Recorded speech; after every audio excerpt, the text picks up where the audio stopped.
Yeah.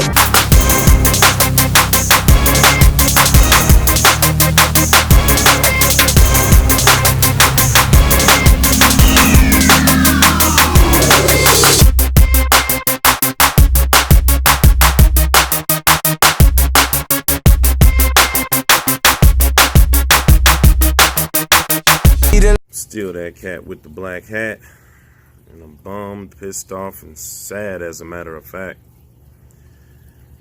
But I'm back. It's Fishy Biz Aquatics, professional aquatics with the amateur touch. So the amateurs, yep, get that professional look. As you can see at the beginning of this video, you see my pufferfish Harlem. For those who've been keeping up with the channel, I have 2 pufferfish in my class tank, 40-gallon breeder. It's Harlem and Brooklyn. Harlem was the most active. He eats the most. He eats all the food from Brooklyn. He picks on Brooklyn, but he was belly up. I was in a meeting. He jumps out of the tank. It's just, it's so crazy in this hobby because you know, you're gonna, the longer you're in this hobby, you're gonna get fish, you're gonna add fish, you're gonna lose fish. But in my puffer case, I only had 2 fish, 2 puffers, and I end up naming them, which I really don't normally do, especially if I have like a tank full. Some fish stick out to you. You know, they're huge, or they're small, or you know, they might have a little blemish or something about them that makes you you know, name them or make that a special fish. But Harlem definitely was different from Brooklyn, and with only 2 of them in it, you know, you kind of feel for it. But he hops out the tank. I was in a meeting, I wasn't there. I come back to find him half dead, but still breathing. And with pufferfish, they puff up, so his stomach was huge and round. And I get him back in the water, and as he's getting in the water, he's kind of like breathing slow a little bit, and it seems like he's coming to. But I noticed that his anal fin and his tail fin were reddish in color. Of course, it seems like he was like losing blood in those extremities, or they really wasn't moving. But then he kind of like zips back to life, and he starts swimming around the tank. But then he gets to the bottom of the tank, and then he flips back over. You'll see pictures as I'm saying this, but I'll show you some video now. And it's just a Fishy Biz Aquatics short. I'm sorry, I'm tongue-tied. I don't know what else to do, so all I can do is wait in this Fishy Biz Aquatics short. Hang in there, Harlem. So this is when I put him back in the water, and then once he realized he could breathe, he started swimming erratically, and he's going, and then he tanked. But he's still breathing, so if you could still see his little stomach going up and down, and just trying to figure out what to do. Like, geez, how you gonna catch your breath just upside down like that? So got him right side up. I used the net and put him right side up and see what he would do. And I noticed that the fins that are red aren't really moving, and then they were. So I'm thinking, okay, maybe he can work himself out of it. But that lower half of him really, man, it just doesn't look right. So, you know, he'd swim well, then he'd rest a while. I tried to maybe throw in some blood worms. I threw in a little sea salt. I don't know. He had those wrinkles right there, as you can see, in that lower region of his tail. and just not pepped up at all. It just looked like it just took a lot out of him. So, seeing if he would get any movement going on a consistent basis, and hopefully try to right his wrong. I believe here is when I poured the bloodworms in, which he usually just goes crazy for, but they never last this long. So he is it's not going for anything, and it looked like it pepped him up a little bit, but well, maybe he's wore out. I guess if you're that near to death and can't breathe, maybe you just kind of, he's probably trying to get it together. But I was just hoping that he gets better, and making sure that maybe we can salvage what happened.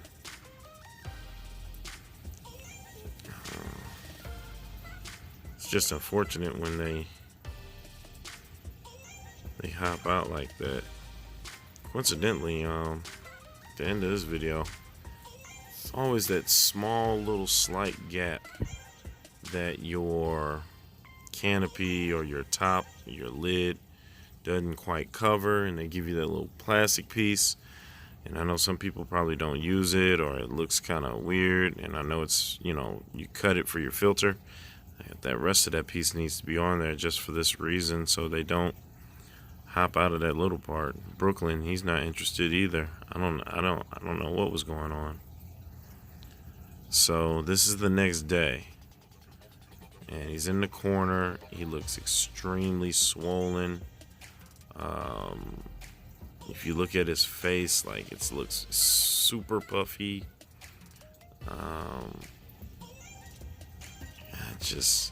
I had to get in there and just see if I could net him, see what he would do, would he move.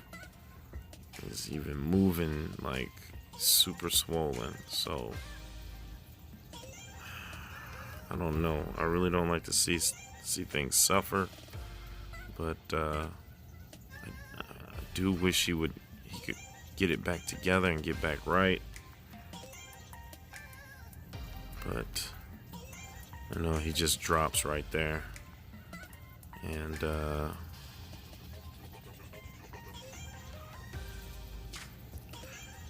kind of like just hit the heater, and we just stayed there for a second.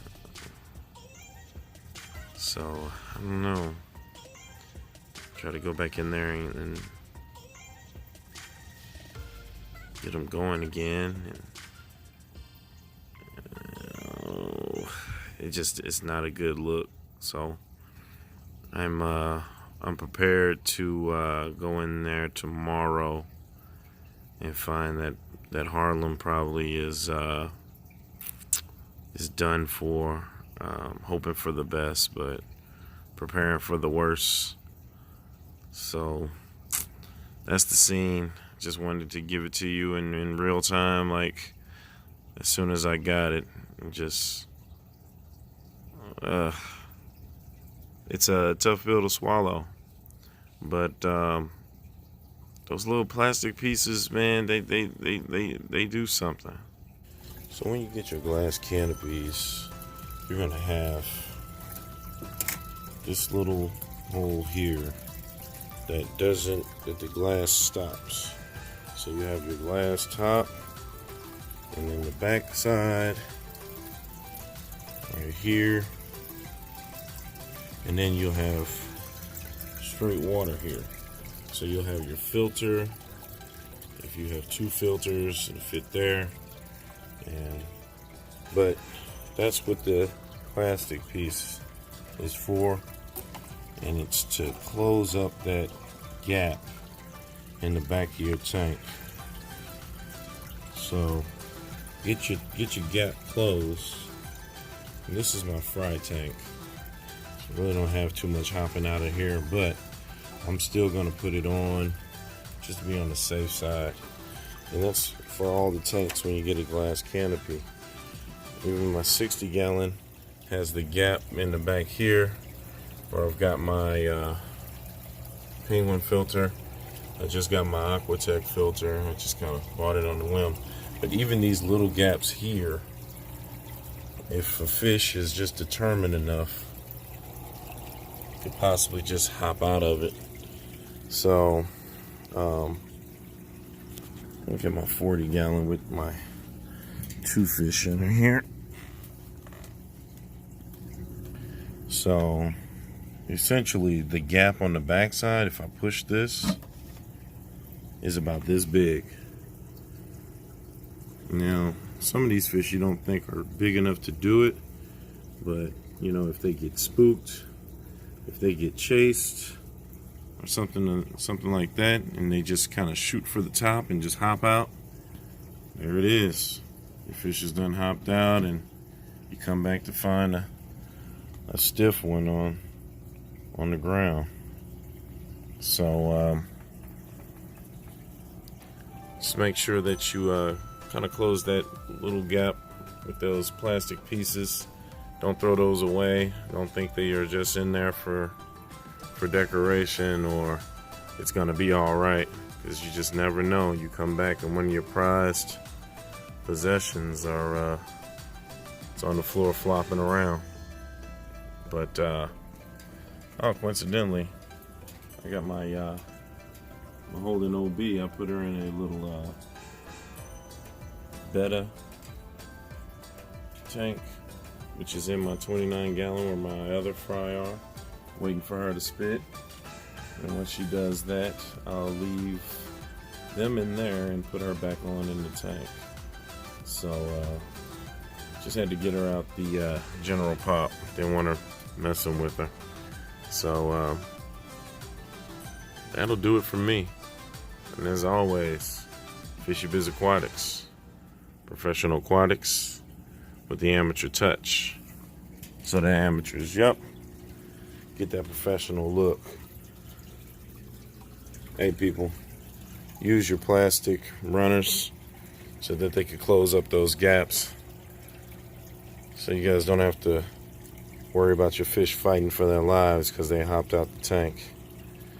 Alright, just do it. Make it happen. Don't be a hero. Alright,